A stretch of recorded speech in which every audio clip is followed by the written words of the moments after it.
eh, saya sebutkan di antara nasihat Syekh Abdul Razak sebelum kita belajar tentang adab ada beberapa hal, ada dua hal.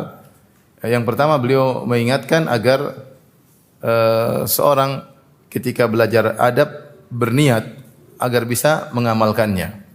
Jadi kita belajar adab-adab ini bukan untuk sebagai wawasan saja, tapi kita berusaha untuk bisa mengamalkannya. Nanti adab terhadap ini, adab terhadap kita berusaha amalkan sedikit demi sedikit karena itu adalah ladang pahala kita. Ya. Jadi setiap kita belajar apapun kita niatkan untuk bisa mengaplikasikannya dalam kehidupan sehari-hari, bukannya sekedar wawasan. Makanya Nabi SAW bersabda, Al-Qur'anu hujjatun lak au alaik. Al-Qur'an itu adalah membelamu atau akan menyerangmu, jadi bumerang bagimu. Kapan Al-Qur'an kita pelajari untuk kita amalkan, maka dia akan bela kita pada hari kiamat kelak. Dia akan beri syafaat bagi kita pada hari kiamat kelak. Tapi Al-Qur'an kalau kita pelajari sebagai wawasan saja, bahkan kita selisihi, maka akan jadi bumerang bagi kita. Makanya Nabi SAW sebutkan di antara 4 orang yang diadab di alam barzah, di antara seorang yang diberikan Al-Qur'an namun dia tidak mengamalkannya. Dia tidak mengamalkannya. Maka seorang ketika belajar ilmu apapun, dia niatkan untuk dia amalkan. Terlepas nanti dia bisa amalkan atau tidak, yang penting dia niatkan, saya ingin mengamalkan apa yang saya pelajari. Sehingga ketika dia belajar, dia serius. Karena bukan sekedar wawasan. Bukan sekedar ilmu yang lewat, hanya sekedar nambah pengetahuan, enggak. Kita enggak ingin demikian. Kita ingin kita belajar untuk bisa kita amalkan. Yang kedua, Syekh Abdul Razak memberi nasihat untuk berdoa kepada Allah Subhanahu wa taala agar kita bisa memiliki adab yang baik. Karena adab itu anugerah dari Allah Subhanahu wa taala. Akhlak adalah anugerah dari Allah Subhanahu wa taala.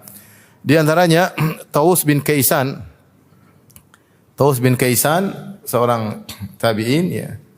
Dia pernah berkata, "Inna hadhil akhlaq wahaibu wa inna Allah tabaraka wa taala idza ahabba 'abdahu wahabahu minha."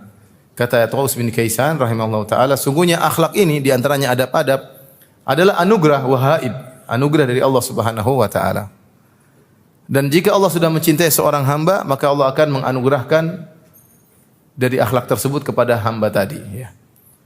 Dan adab banyak, adab terhadap ini, seorang minta, makanya yang memberikan seorang yang menjadikan seorang berakhlak Allah Subhanahu wa taala. Akhlak adalah anugerah dari Allah. Karenanya mintalah kepada siapa? Pada Allah Subhanahu wa taala.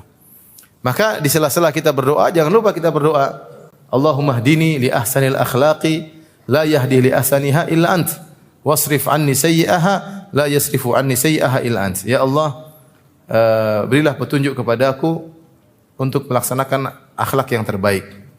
Karena tidak ada yang bisa beri petunjuk kepadaku untuk meraih akhlak yang terbaik kecuali Engkau. Wasrif anni sayyi'aha, dan palingkanlah aku dari akhlak yang buruk, dan tidak ada yang bisa memalingkan aku dari akhlak yang buruk kecuali Engkau semata.